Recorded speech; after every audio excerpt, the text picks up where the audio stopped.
l'agence.expert. Avant de commencer une vidéo, il faut savoir qu'est-ce qu'on veut montrer dedans et à quoi va servir la vidéo en fait, déjà de base. Moins d'une minute, c'est parfait pour les réseaux sociaux. Ça permet d'avoir les personnes, une minute, elles peuvent accorder une minute à votre entreprise. Par contre, si une personne qui suit pas forcément votre entreprise voit une publication, une publicité, qu'elle voit que la vidéo dure 3-4 minutes sur Facebook ou Instagram, je pense qu'elle regardera pas entièrement. Mais si en plus il faut rajouter derrière tout ce qui est photo, etc. Donc voilà, c'est important d'avoir une stratégie de création de contenu pour être sur le long terme et pour avoir quelque chose de cohérent et en lien avec les valeurs et la qualité du travail que vous fournissez en tant qu'entrepreneur. Seul on va plus vite, ensemble on va plus loin. Je suis Rudy Brovelli, passionné par l'entrepreneuriat et fondateur de l'agence.expert, une agence de communication spécialisée auprès des experts comptables. Avec le podcast Place à l'expert, j'ai le plaisir d'échanger tous les mois avec un expert dans son domaine d'activité. Un expert comptable, un notaire, un avocat, un assureur et bien plus encore. Mon objectif est de nous apporter un maximum de solutions et d'astuces pour faciliter et pour améliorer notre quotidien d'entrepreneur. Ensemble, grâce aux conseils de nos experts, faisons décoller notre business. Et tout de suite, place à l'expert. J'ai le plaisir d'accueillir ce mois-ci Rémi Attanasio, expert en marketing vidéo. Il possède son agence de production vidéo AR Production depuis 2019 et propose à ses clients la réalisation clé en main de leurs vidéos professionnelles.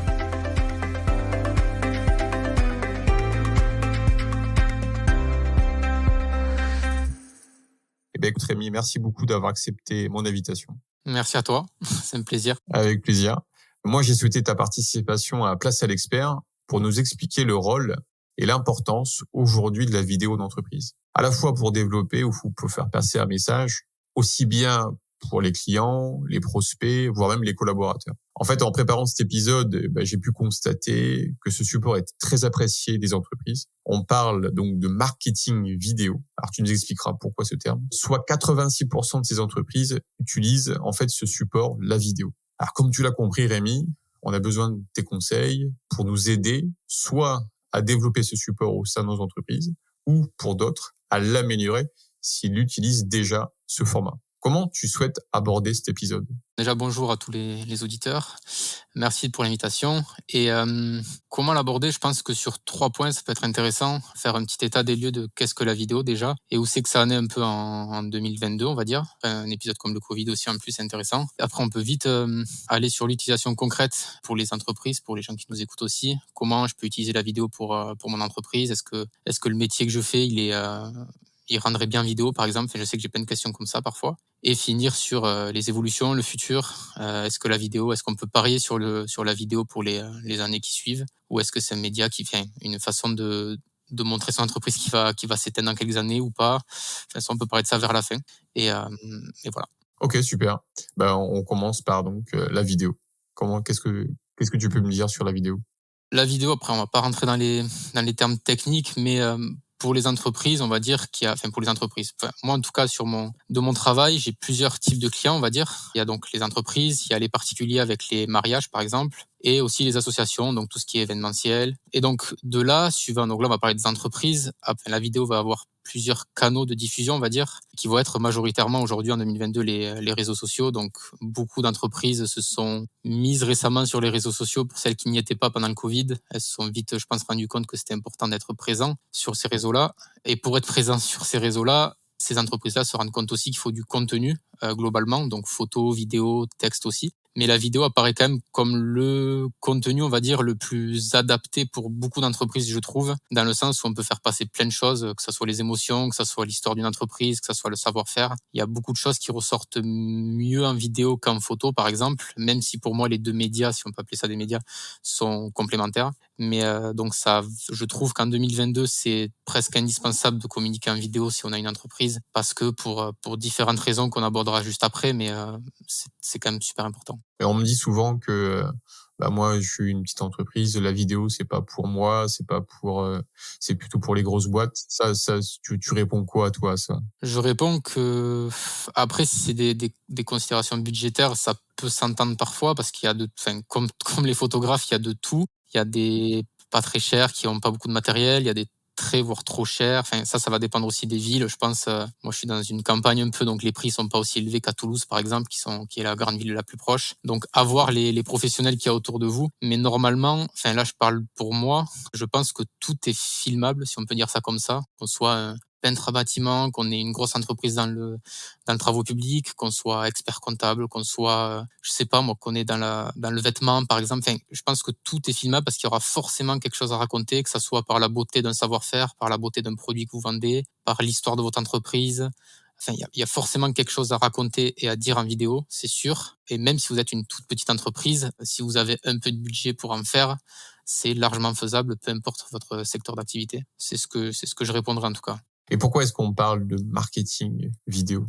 Marketing, alors il y a plusieurs, je pense, définitions de ce mot-là aussi, suivant, suivant le domaine où on est. Mais je pense que, alors j'ai pas la définition de marketing là sous les yeux.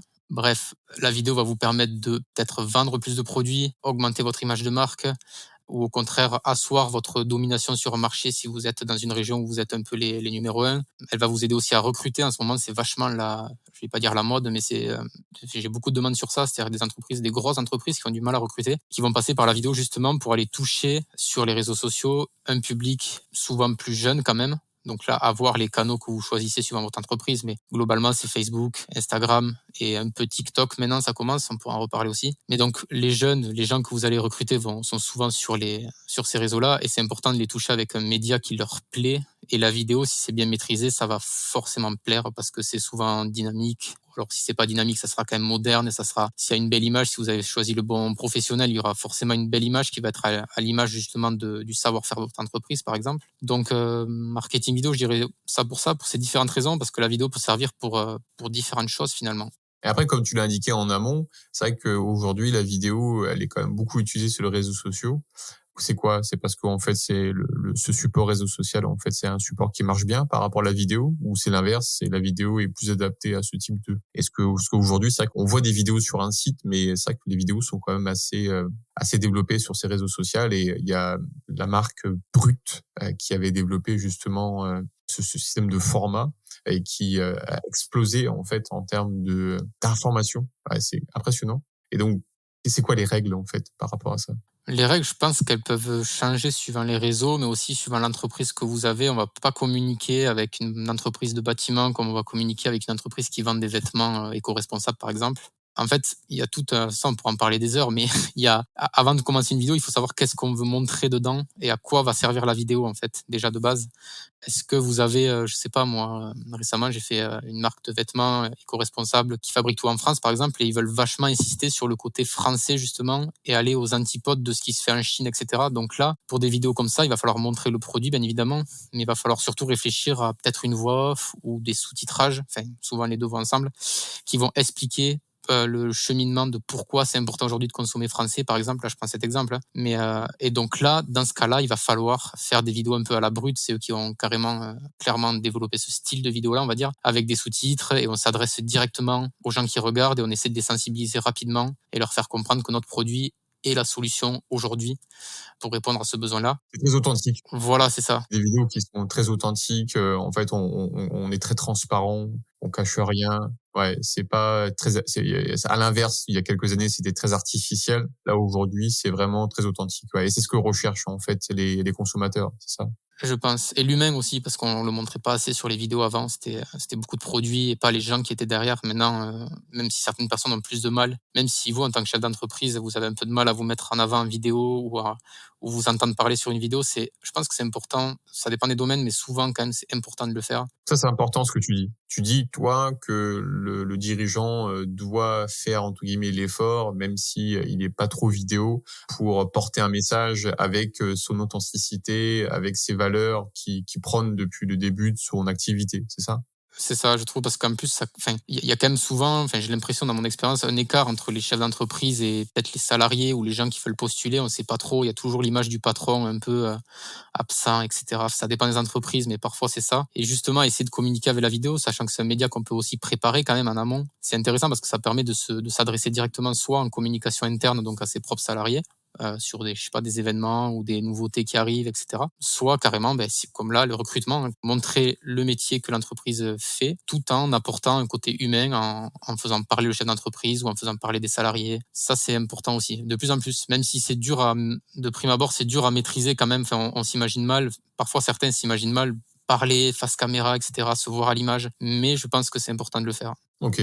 Après, en fonction des supports qu'on va utiliser, un site web, un réseau social, ou même en interne sur une grande télévision, le format va être différent, c'est ça? C'est ça. Alors là, récemment, pareil, j'avais fait pour une entreprise dans l'informatique. Eux, ils ont fait plusieurs vidéos type Combini. Clairement, c'était ce qu'ils voulaient. Donc des vidéos courtes et ils faisaient parler leurs salariés sur leur expérience. Comme Brut, un peu, finalement, avec des sous-titres, avec les questions qui s'affichent en mode un peu coloré, etc. D'accord, ça c'est important, ça. Sous-titres, c'est quoi? C'est obligatoire? Alors là, les sous-titres, moi, je pense que c'est, de plus en plus, depuis que Brut et Combini sont arrivés, je trouve que c'est vachement important de les mettre, donc de faire une voix off et de mettre les sous-titres Voix off et sur tout ce qui est sous-titres. Facebook, Instagram, parce que les gens, moi le premier, parfois, on n'a pas le son forcément activé sur notre téléphone. On voit tellement de vidéos, de photos sur le feed Insta ou Facebook que, même TikTok, hein, carrément, qu'en fait, avoir les sous-titres, ça permet de quand même que la personne qui va regarder votre vidéo puisse se prendre votre vidéo sans avoir l'audio, même si idéalement il vaut mieux.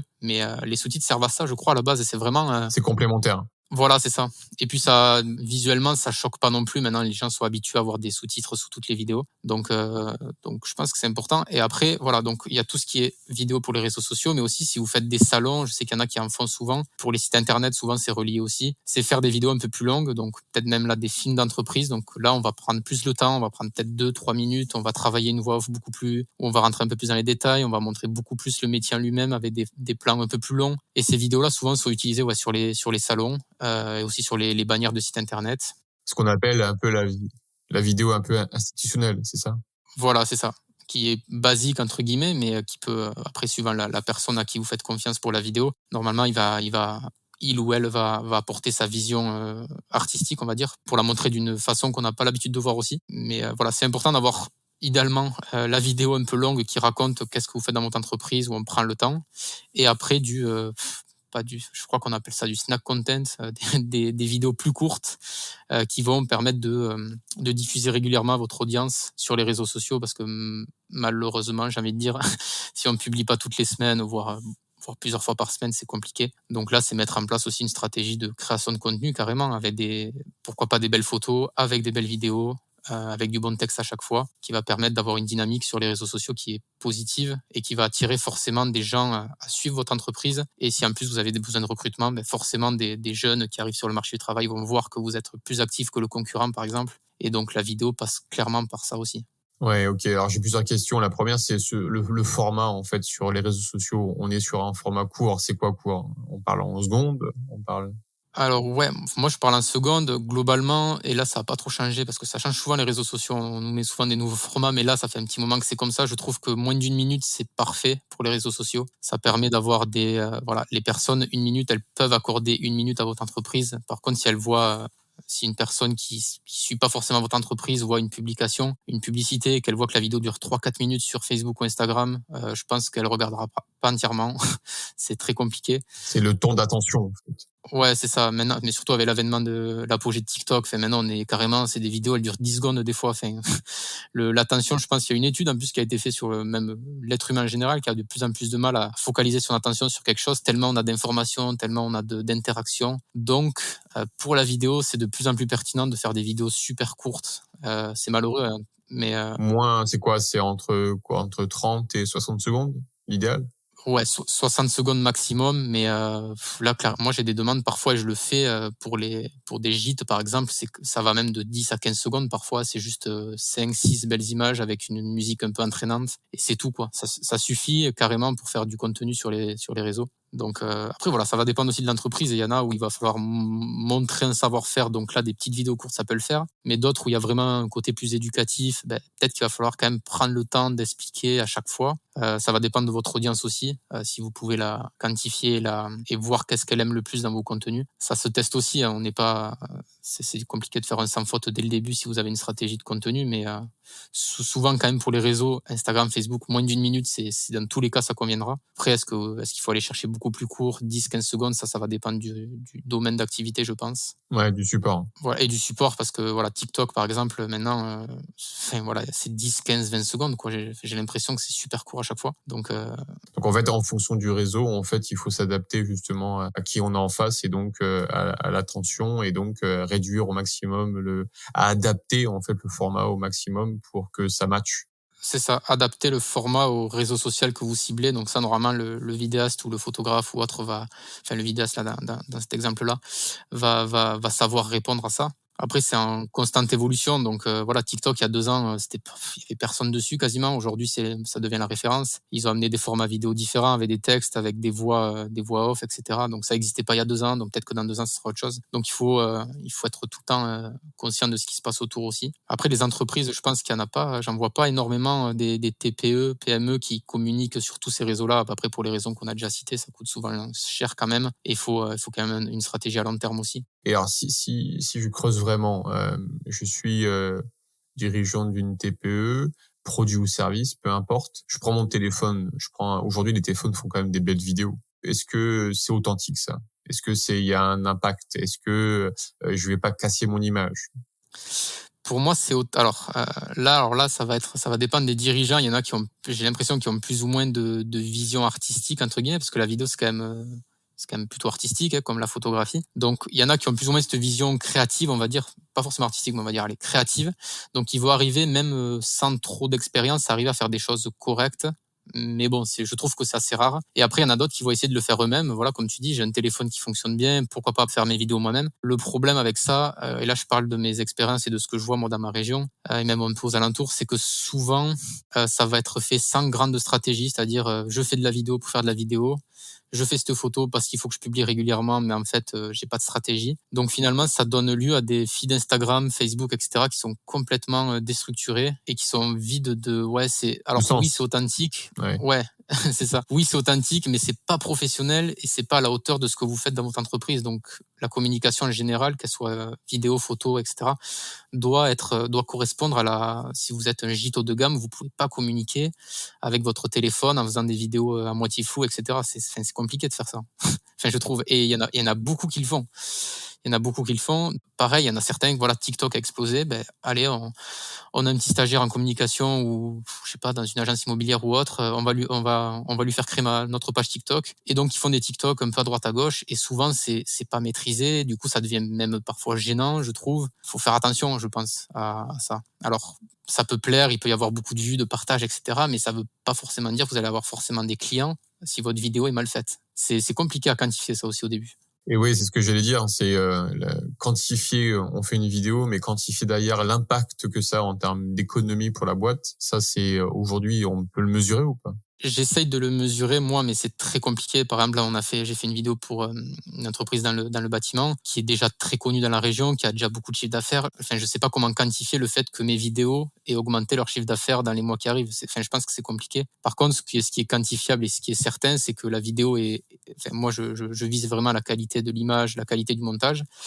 Je sais que grâce à mes vidéos, leur image de marque va être améliorée, va être augmentée et va être, par rapport aux concurrents, ils seront carrément différenciés. Ils se seront installés comme une entreprise qui est dans l'air du temps et qui communique de façon qualitative déjà par rapport à des concurrents. Ça c'est immédiat, c'est sûr et certain. Après, dans le long terme, comment le quantifier, c'est compliqué. Il faudrait être en interne, il faudrait qu'il y ait un chargé de com en interne qui voit combien ça fait de likes, combien il y a de likes, de partages, d'abonnements sur la page par rapport à avant les vidéos. Ça, c'est des données que j'ai pas tout le temps. Ouais, des données très spécifiques, analytiques qui permettraient vraiment d'avoir une vision complète de la stat. C'est ça. Parce que moi, ce que je vois et ce que les clients voient qui connaissent pas forcément, souvent, c'est des gens en interne dans l'entreprise qui publient la vidéo, qui sont même pas forcément des chargés de com. Donc, eux, ce qu'ils vont regarder, ils vont regarder le nombre de vues. Donc, bon, là, heureusement, les vidéos que je fais à chaque fois font plus de vues que les anciennes. Mais bon, comme je dis, c'est pas parce que vous faites, avec TikTok, des fois, on peut faire, je sais pas moi, 20 millions de vues, par exemple. Mais c'est pas pour autant que vous allez avoir ne serait-ce que 1 million de clients. Enfin, c'est pas possible. Surtout si votre vidéo est faite avec un téléphone, est faite un peu à l'arrache, etc. C'est juste que peut-être qu'il y en aura la moitié qui auront rigolé de votre vidéo. Il y en aura un quart qui seront foutus de votre gueule et peut-être un quart qui se seront dit, bon, quand même, ils sont sur TikTok, ils font l'effort, c'est cool. Mais ça, on peut pas le savoir. Enfin, je pense pas. Ouais, c'est très difficilement mesurable. Ok, ouais. Si on fait une petite synthèse sur cette première approche, en fait, l'idée, c'est déjà avoir une stratégie. En fait, on fait pas une vidéo pour faire une vidéo. En fait, si je comprends bien. C'est ça. Ou alors, voilà, si vous n'avez pas de stratégie, au moins une demande, c'est-à-dire qu'on galère à recruter, par exemple. On aimerait faire des vidéos, des focus sur nos métiers. Est-ce que c'est faisable? OK. Donc là, on part sur, par exemple, vous avez 5 métiers dans votre entreprise. On fait 5 vidéos, ça fait une série de 5 vidéos. Et au moins, pendant quelques mois, vous aurez communiqué de façon qualitative et de façon homogène. Déjà, s'il n'y a pas de stratégie, au moins qu'il y ait une stratégie dans le contenu vidéo sur le long terme ou sur le court terme, déjà.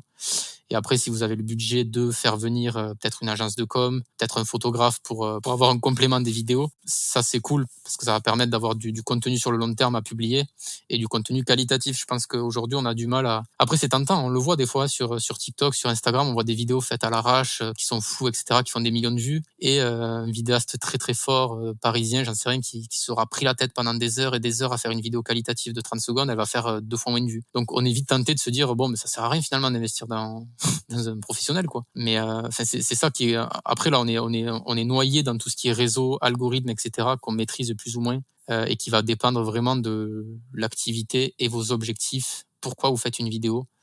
Faut pas non plus se tromper d'indicateur. Si vous voulez recruter, vous n'allez pas regarder forcément si vous allez pas cibler 1 million de vues, par exemple. Si vous en faites déjà 2000 et que dans les 2000, il y a 10 personnes qui sont intéressées par votre boîte qui l'ont vu, c'est déjà gagné, en fait. Ouais, c'est déjà un premier pas, ouais. Une fois qu'on a la stratégie, ensuite, il faut aller chercher le support. Quel réseau, en fait, on va utiliser? Et une fois qu'on a le réseau, on doit donc adapter le support vidéo au réseau en termes de durée. En fait. C'est ça, exactement. Et avant, quand même, avoir réfléchi aux objectifs. Pourquoi je fais appel à un vidéaste? OK. Je prends l'exemple de recrutement depuis le début parce que c'est le plus parlant. Donc, si je veux recruter, peut-être que je vais aller sur LinkedIn. Donc, LinkedIn, je regarde qu'est-ce qui se fait. Les vidéos, c'est combien de temps? Souvent, c'est quand même moins d'une minute. Donc, déjà, je fais une vidéo de moins d'une minute sur LinkedIn. Déjà, on a déjà la base. Et après, faut réfléchir à qu'est-ce qu'on met dans la vidéo. Mais déjà, voilà, bien regarder les différents médias, lesquels vous voulez aller chercher. Et après, voilà, comme j'ai dit au début, en moyenne, quand même, que ça soit Facebook, Instagram, LinkedIn, déjà moins d'une minute, vous n'allez pas vous tromper, c'est sûr. Après, voilà, ça va dépendre de votre métier aussi. Et alors, le futur, ça donne quoi? Est-ce que la vidéo aura toujours un impact demain?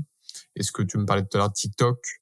On parle aussi avec Facebook, l'évolution, la métaverse. Bon, aujourd'hui, c'est très, on va dire, c'est très abstrait tout ça. Quelle place va avoir cette vidéo dans ce monde du futur? Pour moi, alors c'est pas parce que je suis vidéaste, mais pour moi, elle va avoir vraiment une place centrale et elle l'est déjà en fait. Il y a qu'à voir le post là récemment du CEO d'Instagram qui a carrément maintenant, même les photographes, ils sont un peu en difficulté sur Instagram parce que, alors qu'à la base, c'était une plateforme qui leur était dédiée quand même, les photographes. Aujourd'hui, c'est en difficulté parce que Instagram, pour combler le retard, par exemple, qu'elle a avec TikTok, elle va mettre vachement plus en avant les Reels. Donc, qu'est-ce que les Reels? C'est des vidéos finalement.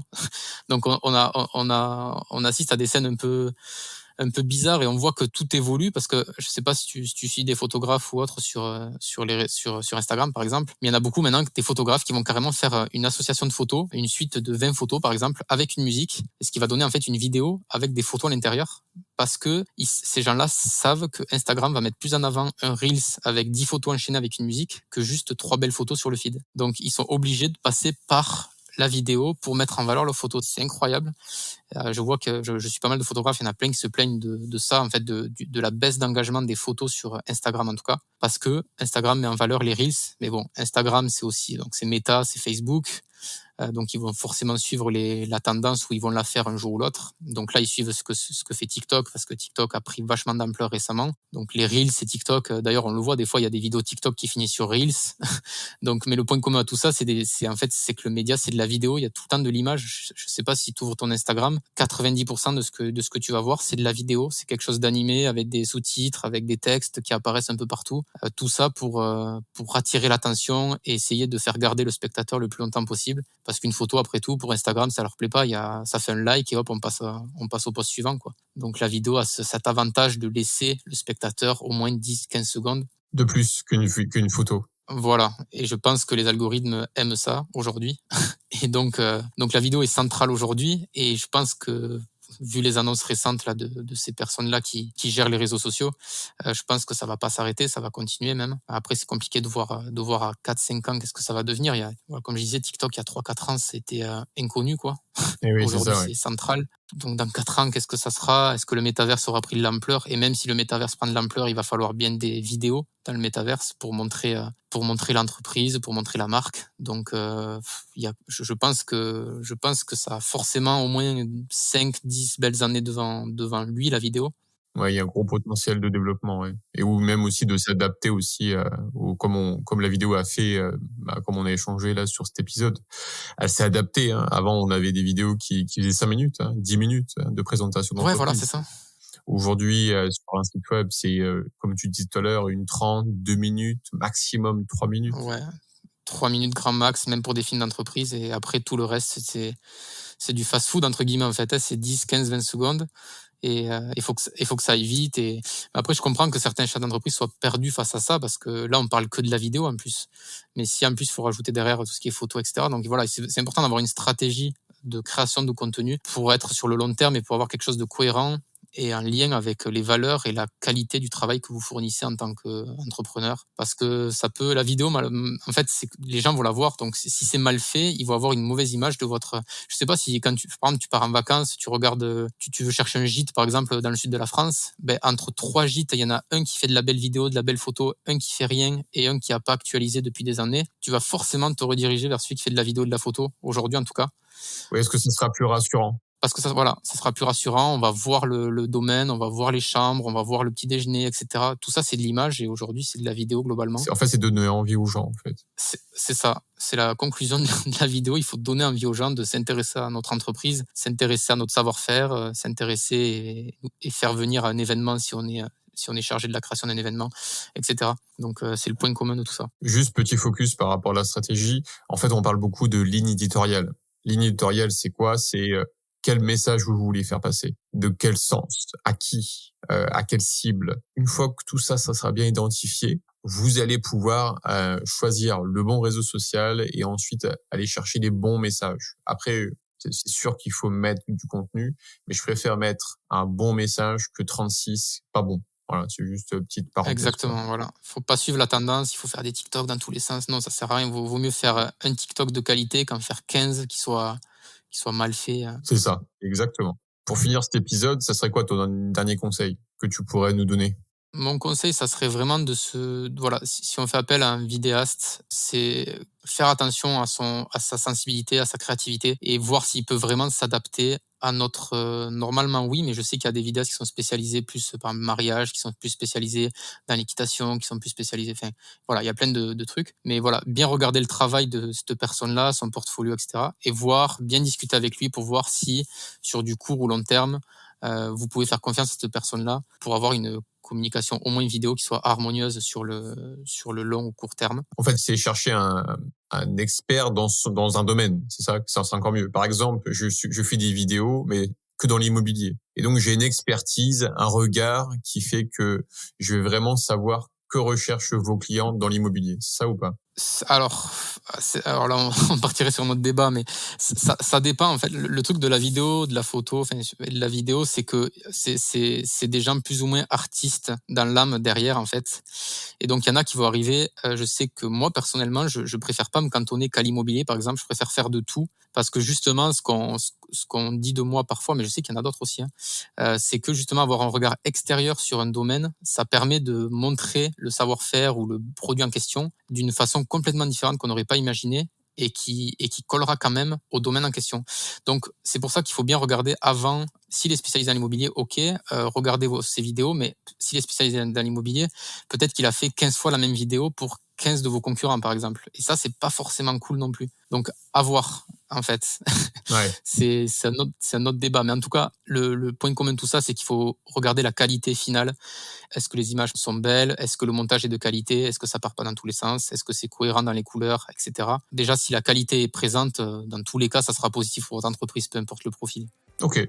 Écoute, Rémi, merci beaucoup pour ces conseils. Ça nous a permis déjà d'avoir plus clair sur la vidéo et on voit qu'il y a un potentiel futur. Donc, je pense qu'en avis, il y a un boulevard pour créer des choses à faire. Et donc, montrons ce qu'on sait faire à notre image, à notre façon, en restant toujours authentique, quoi.